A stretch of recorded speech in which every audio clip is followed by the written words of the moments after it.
Hey everybody, so welcome back to Jim Bob's Garden. So today what I want to talk about is what to plant in May if you live in Northeast Florida. Alright, so you know I usually go from my notebook, which I got set over there. I usually go by the UNF planted calendar, and mine is a little bit old, but it does list out okra, eggplant, black-eyed peas, sweet potatoes, and winter squash. And they pretty much say that's it. That's pretty much all you got that you can grow this time of year. Well, I beg to differ. So, there's a lot of things that will grow here in Northeast Florida through the summertime and provide you with greens and food of all different sorts. And so I'm going to go through and kind of show you what I got going on. And again, this is the stuff, not the stuff that will grow through, the stuff you can plant now. And pretty much May, June, and July, and even into August somewhat. I mean, even in August, there's not a lot more that you can start planting. It's not until September it starts to cool down enough to where we can start doing other crops for the fall season. Alright, so we're pretty much entering into the time where if you want to plant things, if you haven't already got them planted, you know, buy plants. Or, you know, you can give it a shot, but it may not be as successful as you might have thought. Alright, so I want to go ahead and give you the entire list of what I plant, or what I'm going to plant here in my summer garden in Northeast Florida, here in the Jacksonville area. And that is okra, eggplant, black-eyed peas, sweet potatoes, and winter squash, like UNF recommends. Except for okra, I don't like okra. So, you know, one of my rules to gardening is, you know, grow what you eat what you grow. I'm not going to grow what I don't eat, and that's usually okra. Alright, along with that is Malabar spinach, Egyptian spinach, amaranth, Seminole pumpkin, loofah, long beans of some sort, like I have, oh gosh, what are they called? Yard long beans, so the red yard long beans, collards, and radish. Now the radishes I usually grow for pods. There's some other things that if you don't have, you can get cuttings from and plant, and that would include longevity spinach and cranberry hibiscus. Alright, so let me walk you around and kind of show you all the different things I'm talking about and what I've got going on as far as what I've got planted.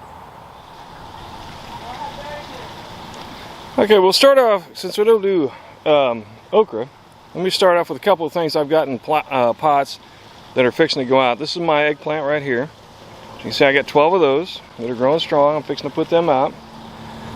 And then over here, I have some cowhorn peppers and some habanero peppers, which hopefully they'll have time enough to grow. I mean, it's still fairly cool. And over here is my really sad looking batch of pigeon peas. Now I put a bunch of seeds out, but hopefully those will grow up also. So that's not really on the list. And then those are the cowpeas that I'm going to be putting out as well. Now I do want to show you a couple of these other things. Like down here I've got some lemon basil, which is also going to go out. And that's primarily going to go into my food forest area. And then a little bit of parsley. And then back there is some holy basil. And one lizard, which I think I'll just leave him where he is. And then Mama's got some flowers she's going to be planting out. Got some Malabar spinach there, and I'll show you I've got some more over here. Alright, so if we go down the list, okra, like I said, I'm not going to do. Eggplant I just showed you, black-eyed peas, I showed you the peas that I'm going to plant. Now let's talk about the sweet potatoes and winter squash. We'll start with the sweet potatoes over here. There's a couple of different spots I've got them in. Now sweet potatoes are supposed to make a really good cover crop, and they should do well in an environment like this, where you have wood chips and they get down inside the wood chips. So there's sweet potatoes there. I've got some more over in this area over here.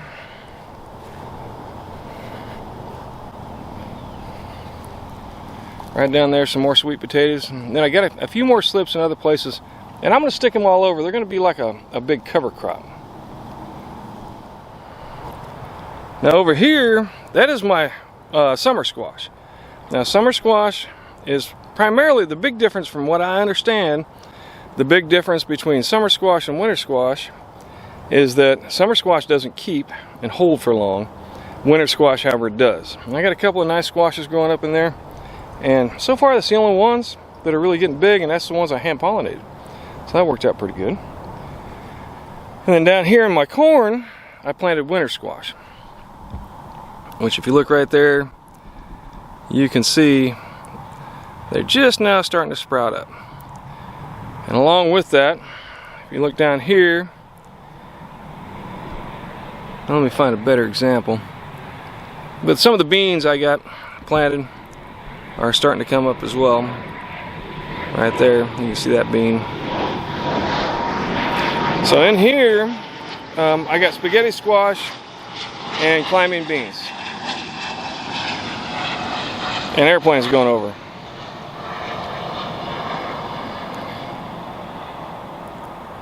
I want to apologize for the starting and stopping because of the airplanes. I mean, for some reason, everybody and their brother seems to be flying into Jacksonville today. All right, so we got what's on the list so far, or I'm sorry, what's on the UNF list. That's pretty much covered. And then the Malabar spinach, Egyptian spinach, I got to find my seed. I don't know what I did with all my seed, but I got it around somewhere. I'll put some Egyptian spinach out. Haven't done that yet. The Malabar spinach, I've got in several different areas. I showed you one spot already, and then I've got these here in pots that I'm fixing to put out. Now this is Seminole pumpkin. That is another kind of sort of winter squash, which I'm going to be putting those out here tomorrow. All right. And then amaranth. Amaranth, well, first off, I have this purple amaranth right here. You see that whole line right there. And that's pretty much what's called a trap crop. The idea is that if the bugs do invade in here, hopefully they will go for that instead of my squash or my melons. Then I also have another one down here, which is the levelized bleeding. They put out nice big heads, but the leaves are also very edible. We eat a lot of those leaves in salads, just raw. You can also cook them apparently and use them like spinach. And there's a taller version right there. And they get really tall and put out a lot of seed. And typically these are like a weed for me. They just come back and come back and come back. So as far as loofah, I don't have any loofah planted quite yet. I'm going to put that in the trees this time, I believe. That stuff just takes over and goes everywhere. So when you plant it, I highly recommend that you plant it someplace where you got plenty of space. Another thing that somebody had complained about with loofah, which I really didn't notice last year, but they said that loofah, because it gets so prolific, can actually pull the pollinators away from your regular garden, and so you should put it away from your regular garden. I don't know that that's true. If you see this little trellis right here, that arch trellis, that's what I had it on last year, and I mean the rest of my stuff still got pollinated, so I don't know that that's actually a problem, but we'll see. And hopefully, I mean, like right now, the pollinators are pretty sparse, so I'm really hoping that we'll get better pollinators here very shortly. All right, long beans. I will probably do the long beans over here where I have my peas. Now, I've got peas there, and I've got peas there, and then I've got some more peas on that trellis there. And what I intend to do is, once the peas have basically gotten done, I'll go ahead and put my long beans out. That's what I did last year, and they did pretty well. So I was very happy with that. And keep in mind, these can all be planted pretty much throughout the end of the season. And then collards, I have collards planted all over the place. Now, if you look over here, you can see that's one big collard plant. And it is sprawling everywhere. It is putting out seed, definitely bolting. But some of it is still small. I'm probably going to go ahead and plant some more in pots and then put them out as the season goes on. But if you look at this one here, that is a collard plant right there. And the issue is the ducks love them. I mean, they come in here and scarf them up.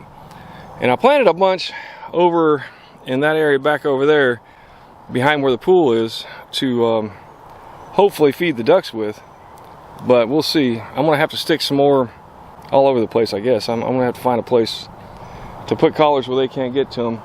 I do have this spot here where the potatoes never really grew in this section.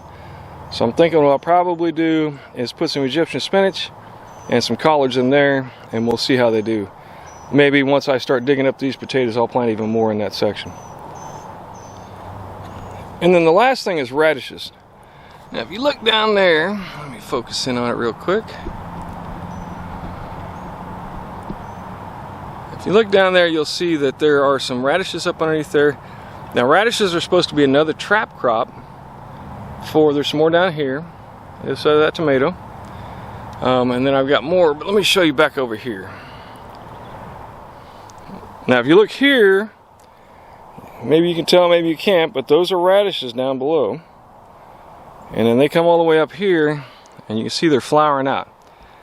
Now the pollinators typically love the radish flowers, and they're usually all over the place. But what ends up happening is these small seed heads right here, which are really tiny right now, but they'll grow out into pods, seed pods. And those seed pods are a lot like a cross between a pea pod and a radish. They got a little bit of spice like the radish does, but at the same time have that sweet juiciness of a pea pod. Really, really good. I mean, I think they're delicious. So I'm going to let these go ahead and grow up. I've got a line in through here, and I'll save the seeds from a few of the pods, but I'm going to try and start harvesting the pods to eat more so this year than I ever have before. Alright, so let me go through the list one more time. So you got okra, eggplant, black-eyed peas, sweet potatoes, winter squash, Malabar squash, Egyptian spinach, amaranth, Seminole pumpkin, loofah, long beans, collards, radishes for the pods. And there's a few other things that you can grow if you have a plant. All right, so like you can do cherry tomatoes, work very good in the summertime. They seem to be pretty resistant to the heat as long as you keep them, you know, wet and watered.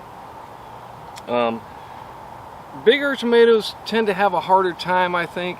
But I've managed to grow pretty much all of my tomatoes all the way through the summertime. I have a variety that I've cultivated basically here. And it's a type of grape tomato, or we call it aroma tomato, and it does very well. So the smaller tomatoes seem to do better in the summertime than the big, heavy, strong tomatoes. Now if you can get a fairly large plant, you should be fine here in May with putting in a larger plant of tomatoes.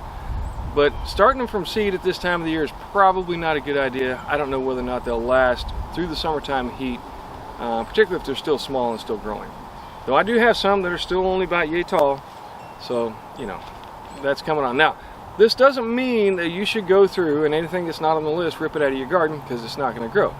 These are the things that you can plant now and expect to be able to get a harvest before the real summertime heat kills everything. So with that being said, take a look at the list, think about what you might be able to grow. There are some other things, like I said, we grow amaranth. If you can find amaranth, that's on the list. Cranberry hibiscus is a nice one. I go to Each a Yard Jacks. As a matter of fact, I just got back from there today. I've got a whole trailer load of plants and trees that I bought at Each a Yard Jacks, and I'm going to put into the garden over the next few days. And you can expect to see some planting videos coming up. But there are some things there, like I noticed that he did have some cranberry hibiscus out that you can get.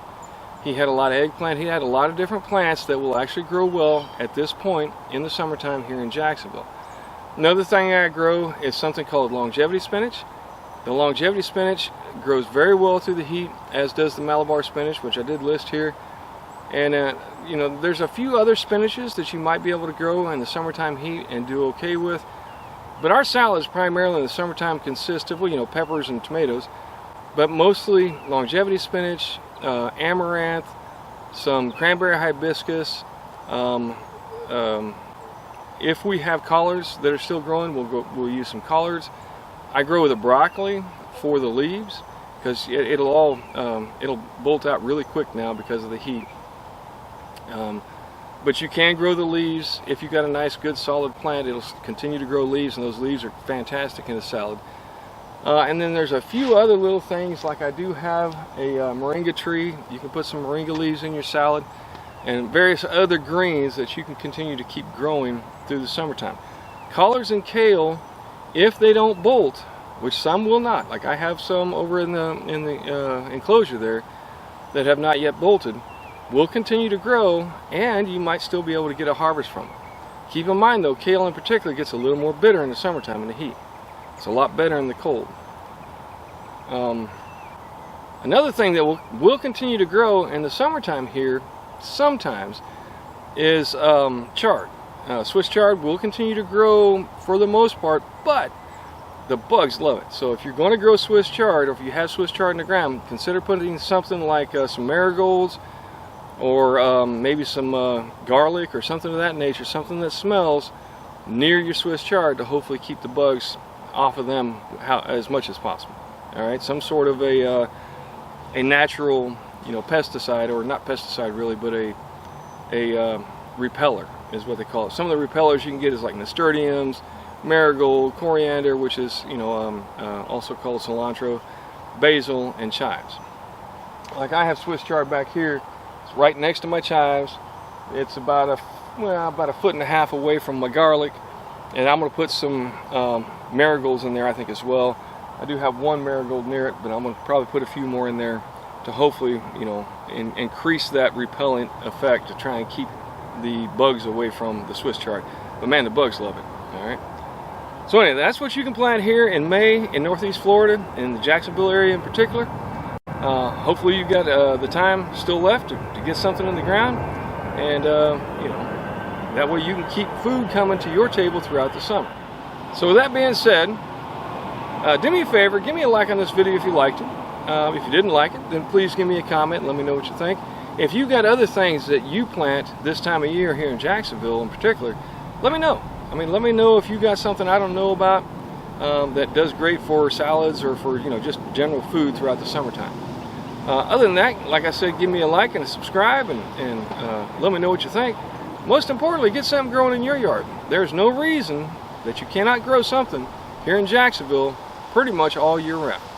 All right, thanks for stopping by. Y'all take care and come back and see me.